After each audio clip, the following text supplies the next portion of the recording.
Good afternoon, community. For those of you who don't know me, my name is Liana Braun. I am the Director of Expansion Strategy here at Cara Collective. And for those of you who don't know Cara Collective, we are a workforce development organization based in Chicago. And in the past 33 plus years, we have helped more than 9,500 job seekers to find and secure gainful employment.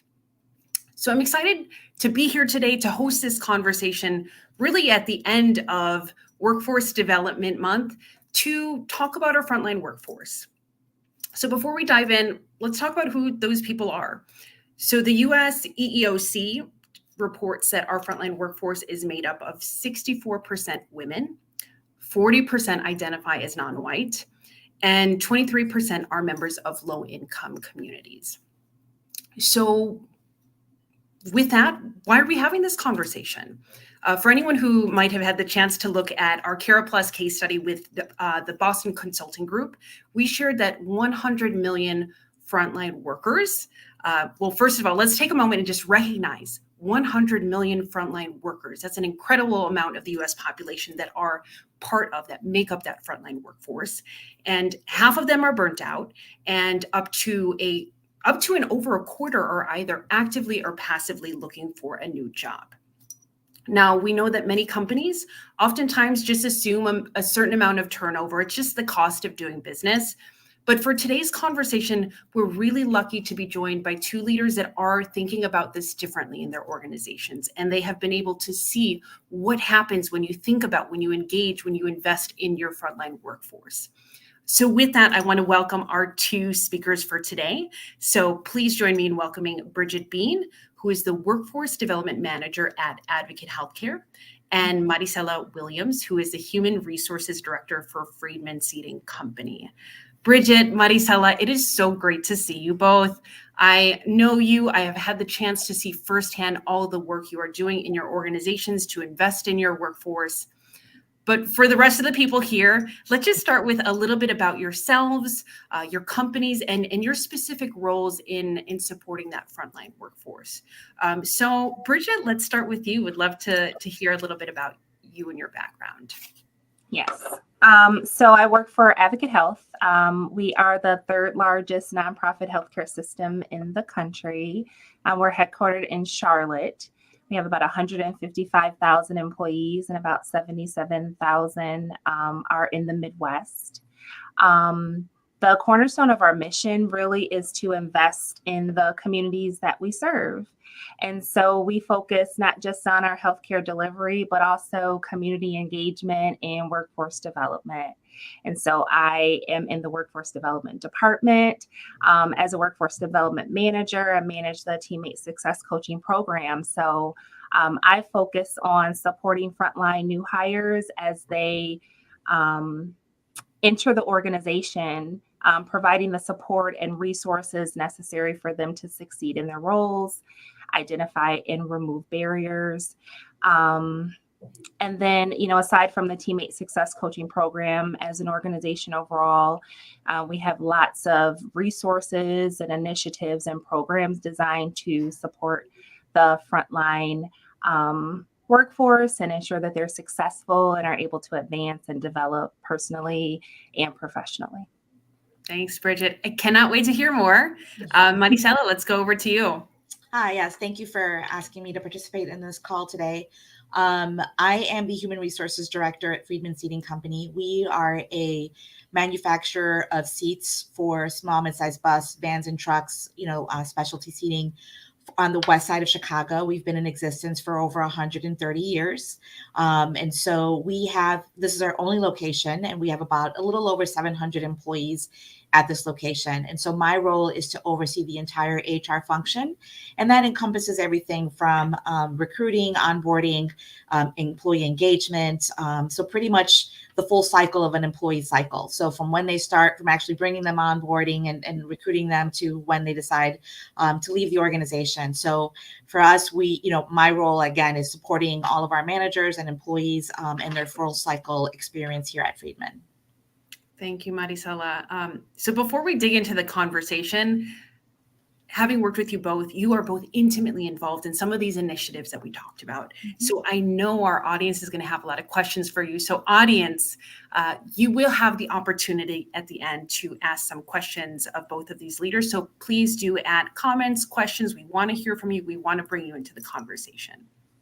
But with that, it's funny, Marisela, you talked about that Friedman has been around 130 years. That's incredible. Yes. We also know, talking to business leaders, the past 4 years or so have been a wild ride, right? I mean, Yes. Unsurprisingly. So help us understand a little bit of the context. What have the last 4 years been like? What are some of the challenges that have come up in particular Yes. with your frontline workforce? Yeah. So, to say the least, it's been a challenge. We were deemed essential during the pandemic because of the seats that we make for the delivery trucks. And so we tried to maintain everyone working 40 hours. And so during that time, there were some employees that felt comfortable working on site and some that did not. We're a manufacturing company, so hybrid was not an option for us. We can't allow employees to take the machines home with them. So it was on site, but we tried to do everything we could to ensure everyone's working safely. But in turn, we did have some attrition and we kind of just allowed that to happen. We did have a little bit drop in business due to some of our seats are for transportation. And during those 4 years, no one was traveling. So, but we were able to bounce back. We bounced back relatively quickly. And what we found is that recruitment was somewhat of an issue just because there was a lack in the skilled labor. And some individuals were ready to come back to work, some were not. So it was really working with our community organizations and really touching back with those partnerships and trying to fill our roles that we had as an opening, and also ensuring that our current staff, our incumbent workers, were receiving the training that we had been previously conducting, restarting that and kind of, rejuvenating some of the old programs that we had in place. Mm-hmm. Thank you, Marisela. And it's so interesting to have two different industries that both were impacted by the pandemic in different ways, but also in so many ways shared that similarity of having that essential workforce.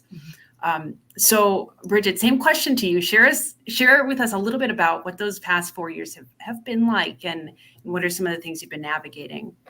Yeah, so working in the healthcare industry, we're like at the heart of a lot of the chaos that was occurring during the pandemic. And so like lots of organizations and lots of other healthcare systems, we had teammates who were overwhelmed with long hours, like for us in particular, really high patient volumes.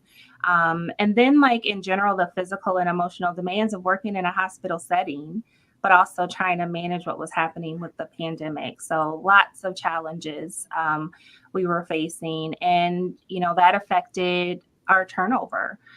We actually had extremely high turnover at some of our specific sites and some of our specific departments. And then, if we focus on that frontline workforce population, they were really hit hard. And so in an effort to overcome some of those challenges in the turnover that we were experiencing, we dug deep to try to identify what some of the barriers are or were at the time. And then that is really what led to the creation of our teammate success coaching program. So as a result of those challenges and in response to trying to overcome teammate barriers and ensure that our teammates have the support that they need, we now have this program where we've been able to impact, hundreds of lives. But responding just to the challenges, healthcare in general, and turnover, retention concerns, that was one of our biggest issues for sure. Yeah. So Bridget, I want to stay with you for a moment, because I know, especially now, I think one of the things, unsurprisingly, we hear most from business leaders that we're working with is retention, turnover. That's really, really top of mind. Hiring has kind of been up and down over the past few years. Over the past year, we've seen some hiring freezes, but retention continues to be top of mind for so many leaders. Now, I heard you say that during that time, frontline workers were talking about personal reasons, maybe interfering with or being a cause of them leaving. So I'm curious if you can share a little bit more about what were some of the things you were hearing. How did you get more information about what some of those barriers might have been? Yes. So when we dug into the turnover reasons, a lot of those cited were personal reasons like childcare and transportation. And also in conversations with leaders who had experience with teammates and understood that a lot of them were having challenges with food insecurity and housing insecurity. So just naturally in conversations with our leaders who had a pulse on what was happening with our teammates and us digging into that voluntary turnover data to identify what some of those reasons were, we were able to get a better sense of what some of the barriers were that our teammates were facing. And then knowing what we know now, like if you look at turnover reasons, some of them would be like job abandonment, no call, no show. But after the experiences that we've had in the program, we know that, some teammates abandon their jobs because they're in crisis, like they're going through a really personal challenge or tragedy. And while their job is important, what they're experiencing in that moment is more important. And so, that was really identifying what some of those reasons were initially was really what got us started in identifying other barriers and determining what support we wanted to offer to our teammates through the program. Yeah, thank you for lifting that up, Bridget. I also hear a lot from business leaders where there's a no call, no show. That's probably one of the most frustrating things we hear. And I think it can be tempting to draw conclusions like, hey, they must not care about their job. Maybe they're unmotivated. But as you just shared, we often don't get the benefit of finding out why. So to the extent that you are getting data from your frontline workforce or from leaders, that is so important to be able to shape any of the kinds of interventions you're doing. So more on that later, because I know data has been a big part of this whole initiative. So we'll come back to you in just a moment. But Marisela, I want to hear more from you because I know you talked both about the hiring and the retention challenges. So I'm wondering if you can talk a little bit more about some of the different things you've been doing to invest in your frontline workforce or reach more people, and in particular, thinking about some of those individuals that have been kind of historically untapped or left out of the labor pool. Yeah, so we have been working as a fair chance employer for many years, and Craig Friedman often says, this was our hidden gem secret, and to get some talent. But we've partnering with some of those community organizations that we have in the past, such as Cara,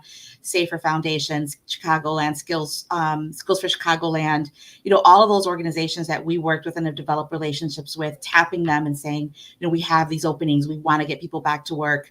And so they've been a tremendous source for us in terms of recreating our workforce, but also, making sure that we think outside the box and understanding that not everyone's going to come in off the street knowing how to make seats and knowing what we do. So what do we have to do in terms of investing in training or investing in understanding that the learning curve may be a little longer, but we'll with our training, on the job training that we do here, we can get them to where we need them to be. And so for us, it's really reinvesting in that training and working with community organizations like JARC and city colleges to tap into those that have gone back to school for either a certificate or maybe just retraining and really utilizing those community organization relationships that we've had established prior to COVID.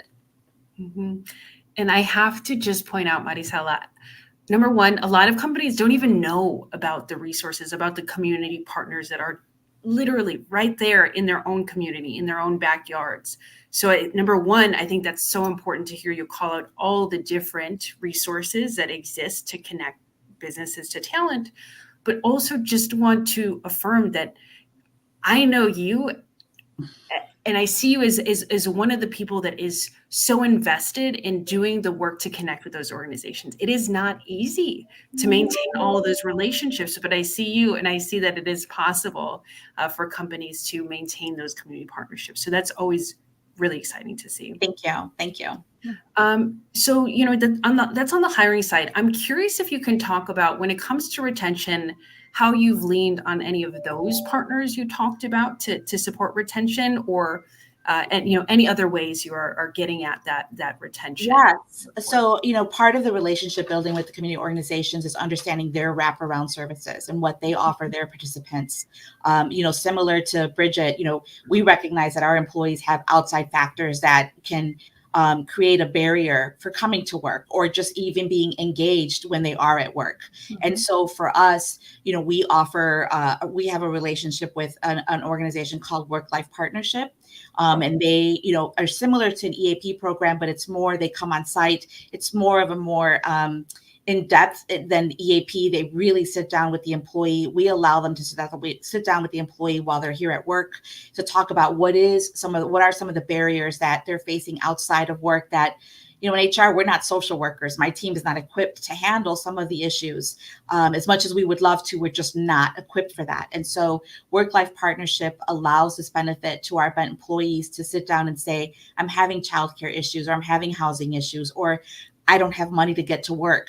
And it really helps, it really allows the employee to understand financial resources, what's available for them, in other, through the city, through other community organizations, and really tapping back to those community organizations to say, we have this employee having this issue. What services do you offer? And so really allowing that wraparound service to happen all the way with the community organization and with us and with Work-Life Partnership is a way that we have just, have really looked at to see retaining the employees, but also ensuring that the employee understands that we see them as a person. We know that they're the backbone of our organization, and really caring about what is hurting them outside of work.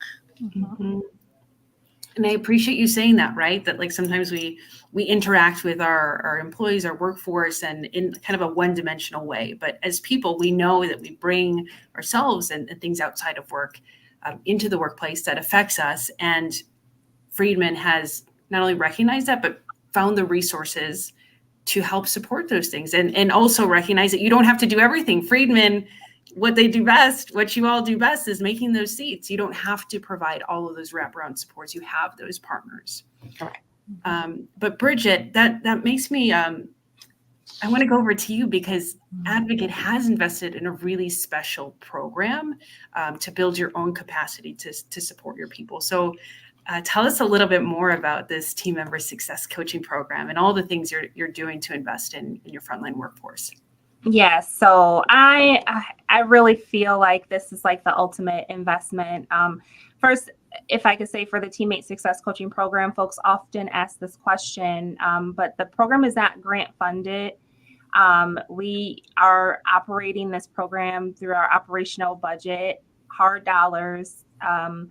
Our organization is fully committed to providing the resources necessary to support our frontline teammates in this special way. So through the Teammate Success Coaching Program, it's a 90-day in-house program where we provide wraparound support and resources to our newly hired teammates in entry-level roles. We're expanding our reach. We used to just focus on support services teammates, and now we're providing resources to more teammates. But really, we want to provide whatever support and resources are needed when they are first starting with Advocate, to identify and get over any barriers to employment so that it doesn't affect their success as an employee. So we're connecting them to immediate short-term support, like Venture passes for the bus and rail so that they can get to and from work, Lyft rides, parking passes and gas cards. We are providing immediate emergency backup childcare through our partnership with KinderCare. We are offering teammates clothing resources. That's a barrier for a lot of folks who are starting in the role and don't have a certain color of clothing to wear until their uniforms come through. And we are providing food resources. Food is actually our number one need. The biggest part of our budget goes to food resources. And so we're providing cafeteria vouchers so our teammates can eat in that day, but also grocery vouchers so that they could purchase food for themselves and their families. We are connecting them to pantries that are on our actual sites, but also community resources and other pantries just throughout their communities. So we're providing immediate short-term support, and then we're referring our teammates out for more long-term support or for resources that we are not managing within our department.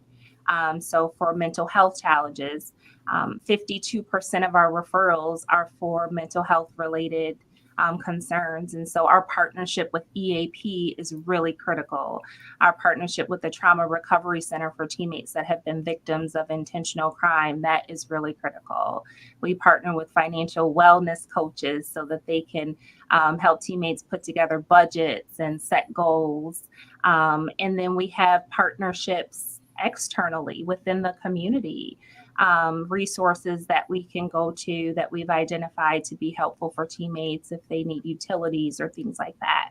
And then also to housing resources. We have a housing navigator with an advocate who's incredible. And so we're able to connect with her when a teammate is struggling with housing insecurity. So the partnerships, like Maricela said, the partnerships that we have developed within our program are critical so that we can, if it's a need that we cannot respond to immediately, we know who can. And we were intentional about identifying those resources before the program even launched. So we would be prepared, and we're constantly adding to our list of resources and support as the program develops. Mm-hmm. So Bridget, you talked about this being short-term, and you talked about those first 90 days. Mm-hmm. I want to spend a little bit more time there because I know that you all have collected a lot of data in terms of, again, the kinds of resources people are using, as well as kind of any patterns or trends around how people are using them. So can you share a little bit more about anything you've noticed in terms of those 90 days? And any learnings in terms of how long people are actually using those resources? Yes. So one thing that was really interesting to us when we launched the program, there was some concern that we're providing these resources. Maybe there would be teammates who would take advantage, who would just ask for the support just because they know it's there and maybe it's not truly a need. So that was a concern initially for some folks, but we soon realized that that is not the case at all. Our teammates are not asking for resources that they do not need. They're not taking advantage of the support that they offer. In fact, just under 70% of the support that we offer to a teammate occurs in their first 30 days. So teammates really, and they've commented in our surveys and said it to our coaches in one-on-one meetings, they really just needed to get back on their feet. They need to get their head above water. They need to get a few paychecks under their belt. And so our program is really what is sustaining them initially as they're transitioning into a new role. And most of our support occurs early on. By the time we get to their last 30 days of their program, it's about 15% of support is just in the last 30 days. So it steadily declines. The requests decrease. There's some teammates who, we just provide maybe $50 in support by providing a Ventra Pass, and they don't have any other needs. That's just what they needed in that moment, and they don't make any other requests throughout the course of the program.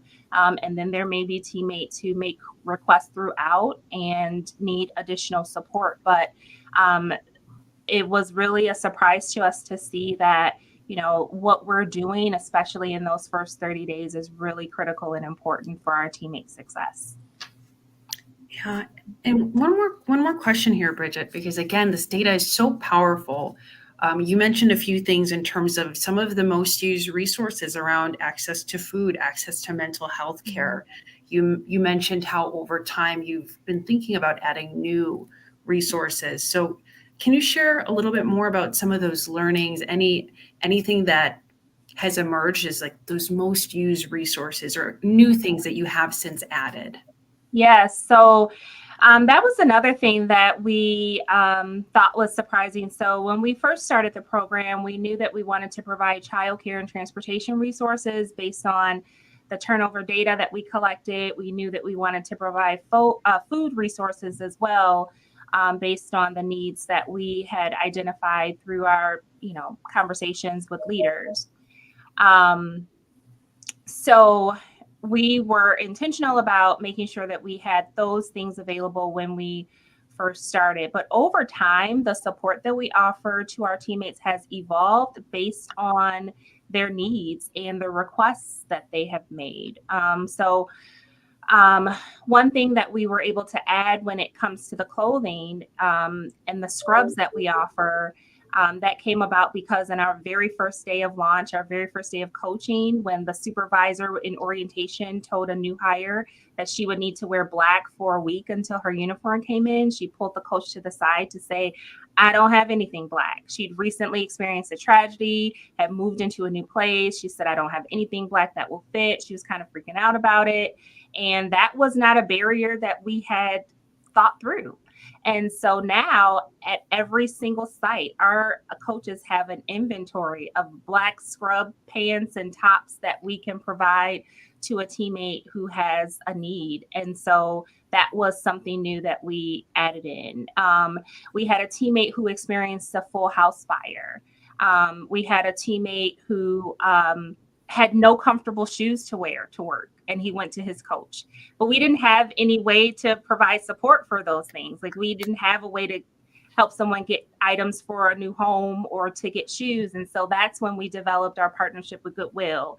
And so now we're able to offer the $25 vouchers to teammates as needed for those types of needs. And so our resources and support is ever evolving, really based on what the needs are for our teammates. And then in contrast to that, when we initially started with childcare, we noticed that teammates weren't really making requests for the childcare support because we partnered with KinderCare. Their centers close at 6, and a lot of the teammates that need childcare support work second shift. And so we had this really great resource, but it wasn't it wasn't beneficial to those who needed it at the time. So we're looking to make adjustments there. But over time, the resources and support that we provide to teammates evolves, and if it's a need that we can fulfill, we absolutely will continue to add to our support in that way. Yeah. Thank you, Bridget. And I think a couple of things I'm hearing that are so important is, number one, again, the power of data, the fact that you're getting that feedback, and also that you're listening to and trying to address to the best of your abilities those needs, those very different needs of your frontline workers. So it's really exciting to see how that has led to different changes or evolutions in your programs. Maricela, I saw you kind of shaking your head and like, yeah. So I'm guessing you have similar experiences at Friedman, and wondering if you can talk to kind of similarly any trends you've seen among your workforce, what kind of supports they're using, and again, how do you think about those partnerships that you're making, and why do it in partnership versus in-house? Right. So as yes, similar, as I said before, we have work-life partnership, which is a huge extension of our EAP program. And again, it's not free to Friedman. The company pays for it, but it is free to the employees. And most importantly, is that it's free, but it's confidential. We here in HR, we don't get any data on the issues or things. That the information we receive on a quarterly basis is what questions are being asked, what services are they looking for? Are they looking for housing? Are they looking for financial assistance? Are they looking for daycare? And so what that tells us is it allows us to really look at the benefits that we do offer as an employer and look to see, are we spending money in a benefit that maybe our employees don't need and that's not their need. And so do we adjust those funds somewhere else? Because very similar, we don't get this money from grants. It is really an operational cost for us. but it's, it's very important, for us to really have that wraparound service to the employee. Not just because obviously it helps us with retention, but also it helps them as a person. And we all struggle, at some point or other, we've all struggled in our lives. And so, if we can help an employee one or two, then, we feel like that money that we've put in or we've committed to is already returned to us. But in a bigger sense, it also helps us to identify employees when we do begin to see some performance issues that maybe aren't normal for that person. We also make that recommendation for work life, or when they come into our HR office and say, you know what, I had a fire over the weekend. Oh, let me give you Work Life Partnership's phone number. And very similar to Bridget, we've had employees who've had those instances, and Work Life has helped them not only find housing, but, have furnished, find resources to furnish their house, to find clothing, things like that as well. But also when a navigator's on site, an employee goes to that navigator and says, I'm really having a hard time getting to work. We've provided Work-Life Partnership with resources to also get, purchase a Ventra card or a gas card to say, okay, here this is. But also, when we do have some employees that maybe do come back for a couple times, that's when the navigator sits down with the employee to say, okay, let's talk about a financial literacy training, because we need to really give you the skills to be able to have some savings so that when you do have that emergency, what does that look like for you? And we've had employees sit down with their bills, with their checks, and really develop a budget. And, Work Life has assisted us to provide those employees with that financial literacy training that sometimes we all need in our lives, right? And so, but for us, it was really, what's important is receiving that data from Work Life and really looking at that to say, okay, maybe we do need to implement a policy or a program in this area. But also the relationship with the community organizations is to reach out to them and say, this person has this need. Can you provide some assistance? And they do sometimes reach back out. Or, hey, we recognize that this employee, something seems a little off. Can you reach out? And they do reach out. And then we also provide the community organizations with Work Life's information so that they can also push that on their side. So the employee is hearing it, not just from us as their employer, but as this community organization that they've worked with, they feel safe with, they know have helped them along the ways, to say, this is a resource that Friedman has. Have you tapped into that? So we really are truly utilizing that resource as well, that partnership with the community organization. Mm-hmm. Yeah. Thank you for saying that, because, from Cara Collective's perspective, unfortunately, sometimes we hear later on in the process, right, when it's harder to get in front of a challenge. So as Maricela, you just said, use your partners, communicate if things are coming up, because we are a resource. We can provide the supports. As an organization, you can't do everything. So where you can lean on those partners and flag early on if you're noticing anything, that's really, really key. If I could say something too, I'm sorry. I forgot to mention this when we were talking about like how we adjust the support and resources that we offer. I mentioned the statistic about 52%, or the data about 52% of our teammates who are referred for mental health challenges and concerns. And in seeing that there's a need, our EAP partnership is incredible. But as we are scaling our program and growing our team, we're also trying to be intentional about the skill set of our coaches. And so we just hired a coach who started this month, and she's a licensed clinical social worker, and she has extensive experience with mental health counseling, and she's going to be a tremendous asset to our team. And so for us in-house within our program to be able to have someone with that level of expertise and providing that level of support, I really think that's going to be a game changer for what we're able to do in immediately responding to teammate needs. And our partnership with EAP is still critical and important, but just to have someone with that level of expertise is also going to be very beneficial for us. Yeah. Thank you for bringing that up, Bridget. And to me, that, as you said, it's a both and. You want to have these different levers, different resources. And what I also hear from that is Advocate is doubling down on this program. And we heard you say in the beginning, this isn't grant funded. This is an intentional investment. And so I'm imagining certain business leaders out there like, this is awesome. This is so cool, but we can't do this. We don't have the resources.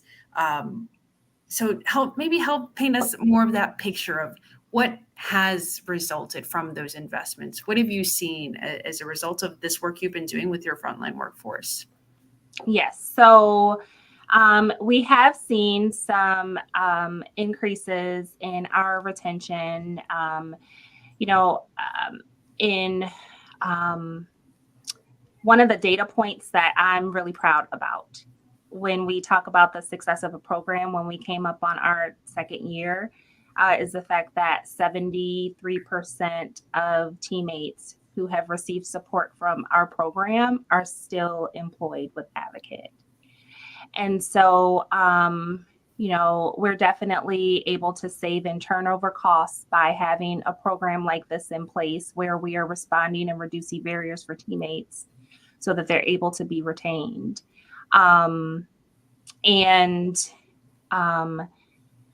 Also, too, when we think about the actual investment, a lot of folks are really surprised to hear that, on average, we are providing less than $200 per teammate in support.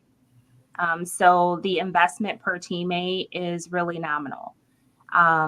When we broke it down and looked at data from our very first year at our largest site, we saw about 130 teammates who came through the program, and we provided just under $7,000 in support. And that was in 1 year at our largest site.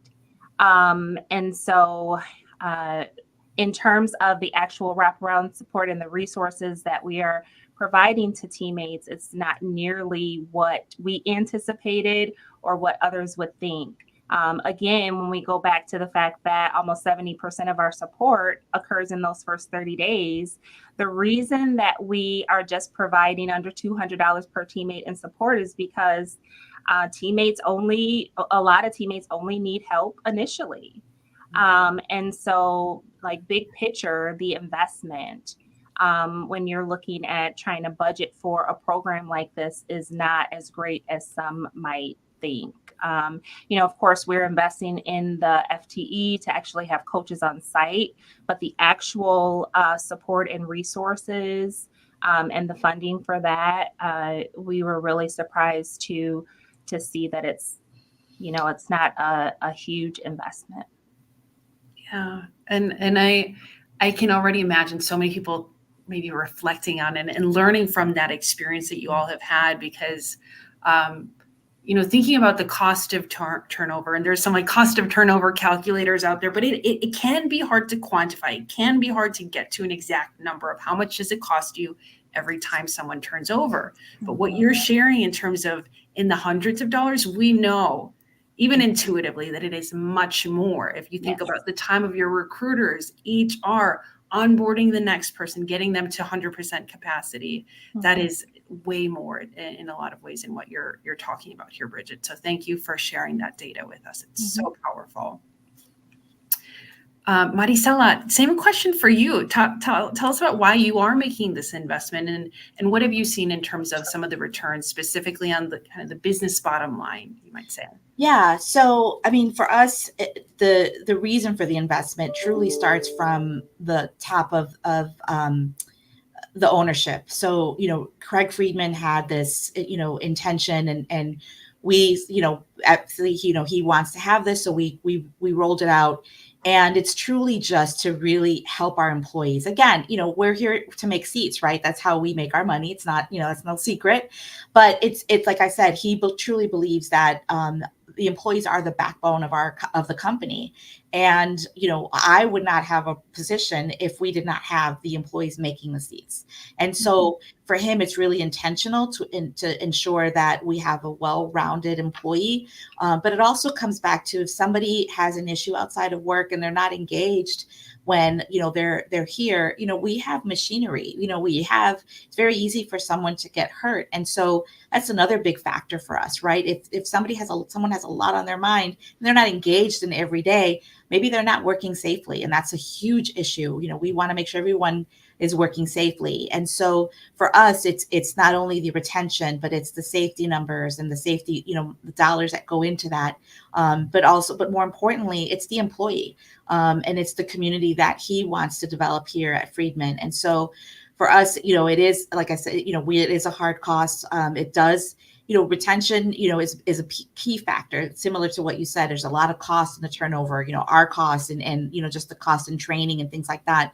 But for us, it's a bigger picture than that. And like I said, if we help one or two employees, through the program, we feel we've already earned back the money, just because it also adds to not only keeping them here, but their appreciation of the program and us as an employer, that we do care about them, of what happens outside of work. Mm-hmm. And Marisela, that's another reason we are really lucky at Cara to partner with Friedman, that you do care about your people. That is a reason you are investing in them so intentionally.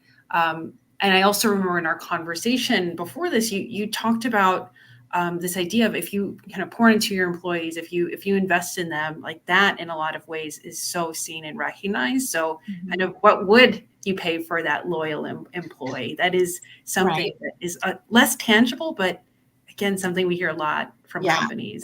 Yeah. And I mean, we're not perfect, right? We have our areas of opportunity as every other employer. But I think I like to say is that we have good intentions. And when, we want to help and we try and do what we can. We can't fix every issue, but we try and do what we can. Mm-hmm. So last question for you. So audience, you are on notice. Prepare your questions. Start putting them in the chat. So where I want to go is, we've talked a lot about retention so far, and we know a lot of the surveys coming out there, including Boston Consulting Group did a survey of frontline workers, and they found that 41% of them talk about leaving because of advancement. So with that, I want to turn us to this idea of advancement. So knowing that that is also part of retention, right? Why people leave. And oftentimes companies can see a lot of value from growing their own talent pool and advancing them. So I want to hear a little bit from both of you, how you're thinking about advancement. How are you thinking about those conversations with frontline workers? So Bridget, I want to start with you on this one. Okay. Well, at Advocate, career advancement and growth, career pathways, and creating opportunities for our teammates to grow within our organization is definitely a priority, enterprise-wide. So we have this next generation workforce pledge where we have committed to, creating thousands of jobs over the next 10 years. But within that pledge is our commitment to internal advancement, where we want to advance career and economic mobility for our teammates, and provide training, education, and pathways for them. And we are doing that work consistently within workforce development. So we have lots of initiatives and programs. We have career coaching opportunities for teammates in the Southeast, and now that's coming over to the Midwest, so that they can learn more about themselves and be able to identify careers and positions and roles that they're interested in, make connections with folks internally that could help them on their path. We have a program called Navigate, which is a 6-month program specifically for our frontline teammates, so that they can develop personally and professionally. They're assigned a mentor, and so they get consistent guidance throughout that process. So there are lots of initiatives and programs that are really designed to help our frontline teammates advance, grow, and develop. And then even within the teammate success coaching program, we are very intentional about providing information and resources to our teammates on their very first day. We're talking about education benefits. On that second day, when we do our first one-on-one with them, we're asking them questions about their educational background. We're asking them questions about their goals, and we're holding them accountable. When we do our 30, 60, 90-day check-ins with them, we're asking them about, registering for school, and we're helping them research, and we're connecting them to educational and financial coaches through Bright Horizons. We're celebrating them when they actually enroll in school. And within workforce development too, we're connecting them to opportunities to upskill and participate in apprenticeship programs and just opportunities to develop their skills and connecting them to those opportunities. So we are very intentional about introducing the opportunity to grow and develop with the organization right away. And we want them to see themselves as advocate in the future. And regardless of what their goals are, whether it's healthcare or not, there is a place for them at Advocate, and we want to make that known. So yes, we're very intentional about talking about advancement, but also creating opportunities, programs, initiatives, so that they can, actually participate and hopefully meet their goals. Yeah, Bridget, I love that. And I do think it is so important, not just to have those resources, but to talk about them, because there's often just that big gap. People don't know that they even exist. So that is huge. How about you, Maricela? How are you thinking about advancement? Yeah, so clearly, we're a lot smaller than Advocate, obviously, but one of the things that we learned out of our DEI initiatives is that employees didn't really know what their career advancements were. And so we created a career path here, and we utilized that to begin that conversation with employees to say, where is it that you want to go? We don't want this to be just a job. We want this to be a career. And so where is it that you want to grow? What is it that you want to learn? And sometimes it can be as, having someone say, you know what, I just want to make more money. How do I do that? And a lot of employees seem to think that making more money means moving into management or a leadership role. And sometimes that's not their area of strength. And so we can say to them, nope, that's not your area of strength, but these are some other areas that you can grow, other positions that do make a little more money or make more money. How do we get you there? Is that more training? Is that partnering with JARC or Triton or Daily or Wright College? Like, what does that look like? We do talk a lot about our tuition reimbursement policy or reimbursement program, specifically similar to Bridget on day one during orientation. We talk about that. We talk about the review process, and that's a process where the employees, it's also their dialogue for their manager to say, I want to grow in this area.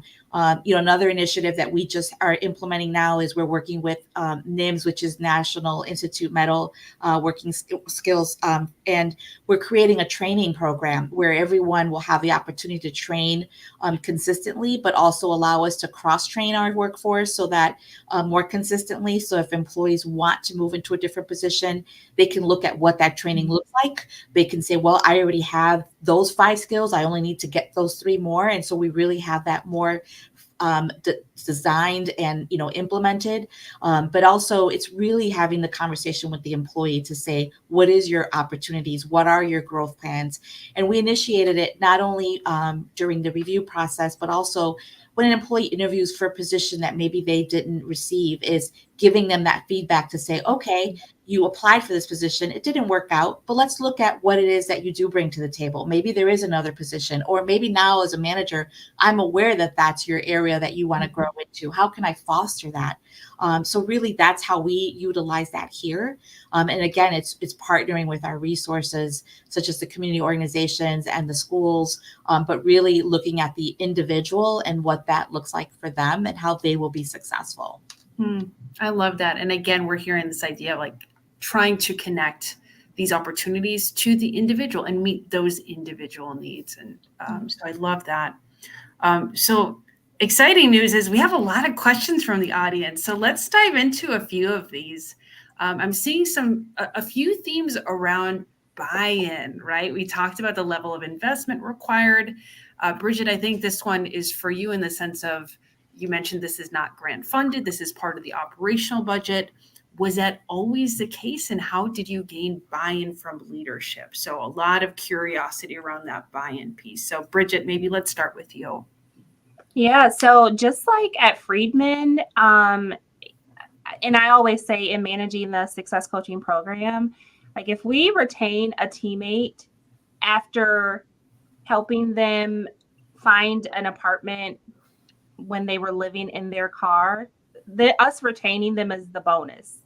Like the actual the good part is us being able to get that teammate out of that situation and provide support. And so first and foremost, we want to be an organization that cares enough about their teammates and the barriers and challenges that they're facing, that we provide whatever support is available to them. So so that's first and foremost. Remind me of the question. Can you tell me the question again? Yeah, so I think there's two pieces to it. So was this always part of the operational budget versus being grant funded? And just how did you get leaders to even say yes to something like this? Yes. Okay. So because just naturally as an organization, we want to be able to provide that support. It was not a hard sell to get a program like this approved. It was just a matter of, putting together a business case, outlining the rationale, and having a plan. And fortunately, leaders were extremely supportive. And as our success stories are coming in, and as we're sharing wins and our impact stories for the teammates that we've been able to help, it has really helped us in being able to continue to grow the program. I mean, we went from 2 coaches, 2 sites. By the end of this year, we're on track to have 5 coaches in place. And so the way we've been able to grow the program is really by sharing our successes and sharing the impact that we are making on our community and within the organization. And we even so the program has typically been funded through the workforce development department. But we have in one of our sites where we'll expand in Wisconsin, those leaders have committed their own budget funds to support the success coaching program. And so we have leaders, sites, departments who are reaching out to us, actively seeking an opportunity to get a success coach on their site because they see the benefit that it is having and the impact that it is making on supporting teammates. And so really, we're just sharing our teammates' stories. And it's like, how could you not want to grow a program that's providing this level of support and making an impact the way it is? Right. And I'm hearing 2 things. There's that values alignment that's so key, how this work connects to who Advocate is as an organization. And I will say that data is powerful. The fact that you continue to make that case from the beginning throughout, that is huge. I want to take us to the next question because there's a lot of great questions here, which is, I love this question. So what risks were you afraid of when you proposed or launched this program or this work? And do those risks match up with your experience once you got it on its feet? So Marisol, I want to go to you in terms of thinking about, was there any kind of a concern around what might happen as you're making these investments and doing all of these things? Absolutely. There's always the concern of risk, right? And so for us, it's I have 2 parts to that answer. But so one is, the risk of, similar to Bridget, that someone would going to abuse the program. And so, but we haven't seen that. Similar to Bridget, we haven't seen that. We have seen employees come back 1 or 2 times and then refer other employees, to say, hey, go talk to Work Life. They've helped me in XYZ. And so we really haven't seen that abuse. And so to me, that's really impactful. So that's not, that kind of, as soon as we didn't see it, that squashed that concern of ours. But the other concern, sometimes that from an HR perspective is, when I am reaching out to these community organizations to say, we're seeing some behavior that might be concerning, is a legal factor, right? I have to protect freedmen. But for me, it's knowing that partnership and developing that partnership, and obviously being sometimes vague about it, but just saying, hey, can you touch it to this person, touch base with them and see how they're doing, reach out. And those community organizations know that we're doing it with all good intentions. Obviously, we're not sharing any details, But really, it's that partnership where they know us and we know them. And it's that trust that we wouldn't reach out unless there was something that was concerning. And that, again, this person is been here for some time and just doesn't seem right. And so why is that? And so that's the two factors for us. In partnering with those organizations, the risk is always there. But for me personally, I feel like having someone check in on it, someone individually, it's not so much of a risk. I'm really just trying to help. Mm-hmm. And one thing actually I think really stood out in some of our past conversations, Marisela, is both having that relationship where something has changed with the employee. Mm-hmm. And sometimes I think on the business side, we don't always realize that sometimes people's access to services change over time, right? When we talk about certain populations, they might have resources for a year because they're involved with a certain program, and that drops. And so we're like, the first year was great. Why are things coming up now? So that was something that stuck with me that you said, and why those, relationships and communication is so big. Right. Absolutely. Mm-hmm. And so looking at the time, we have room for one question, which I want you both to kind of have the final word on this, in the sense of, if there was a key learning that you took from this experience, and essentially what advice would you then have for anyone that's trying to start this work? So Marisela, I'm going to stay with you. No worries. I think for me, the learning was that, you don't have to stick with the plan that you initiated, to adjust as things change, to adjust as you see areas that maybe aren't working. And we do that all the time with work-life partnership, when we get some of the data back to say, okay, this isn't working. Do we need to tweak it? Do we need to increase the hours that the navigators on site? Do we need to change those hours? Also, do we need to change out the navigator? Is it maybe they're just not making that connection with the employee? But most importantly, that's one portion of it, right? Our community organizations are really also our support. Adjusting those relationships. If something's not working with one organization because this is how we do it with others, then maybe adjusting that to say, okay, what will work with your organization? Mm-hmm. And does it take time and more work out of me and my team? Absolutely, it does. But that again is who I work for, the community, the company that I work for, and it starts from the top bottom. And I'm proud to work for a company that allows me to build these relationships. But understanding that there's no one way to handle this, that it has to change, and it has to morph, and it has to grow or scale back as you move along with your program. Yeah, I love that, Marisela. How about you, Bridget? I would say a big learning is that our teammates want help. And they want to be able to share their experiences, but we need to create safe spaces for that, because they also want to be self-sufficient, and sometimes pride could get in the way, or it takes some time for them to open up about what they're experiencing. So us being able to create a safe space and have a person whose entire job is dedicated to providing support and caring for the teammate really has made all the difference. And they're opening up and sharing because they know that they have a coach who cares about them. And so, like, one big piece of advice that I would give to any employer who might be considering providing more support or what have you is, like, knowing what resources are available within your organization and within your community costs nothing.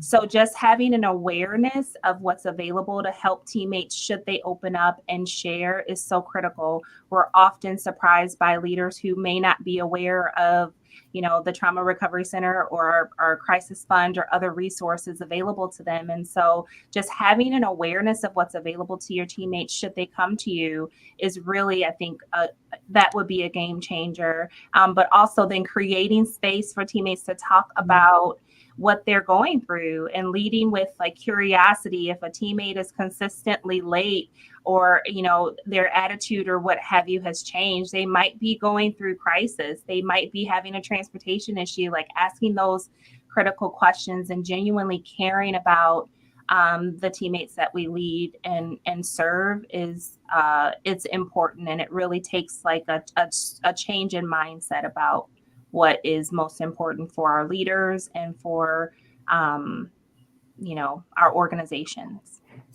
Yeah, what a powerful lesson to land on, Bridget. Thank you. And thank you both, Bridget, Maricela. Thank you for the work you're doing to invest in the frontline workforce, as well as taking time to share with your peers. So for anyone who's curious to learn more, we're going to put a couple links in the chat to some case studies that go that next level deeper, so you can get more of the details of the work. So Advocate Healthcare, Friedman Seating have been featured in some of our case studies, so please check those out. Also, for any companies that might be looking for a little bit more help, we do have some resources through Cara Plus. We have 2 employer cohorts that we do in collaboration with the Corporate Coalition of Chicago and the Chicago Workforce Funder Alliance. And we are there, again, remember we talked about these resources right in your community, in your ecosystem. We can help you not only connect and find those inclusive employment practices, but also figure out how to make them happen, right? We heard about what are the pilots, where do you start small? So we can be a resource to you in this journey as well. Lastly, if you want to stay connected, if you want the latest news and offerings from us here at Cara Chicago and Cara Plus, please follow us on LinkedIn, and please stay tuned for more conversations with Cara. So thank you all for tuning in this afternoon. These conversations with Cara are really focused around Cara's mission and our work to eradicate poverty. So more to come on that. Our next one is in February of 2025. We're actually not that far away, if you can believe it. So we invite you and your network to participate in future conversations. But for now, thank you again for tuning in, and have a wonderful afternoon, everyone. Thank you. Thank you. Thank you. Bye.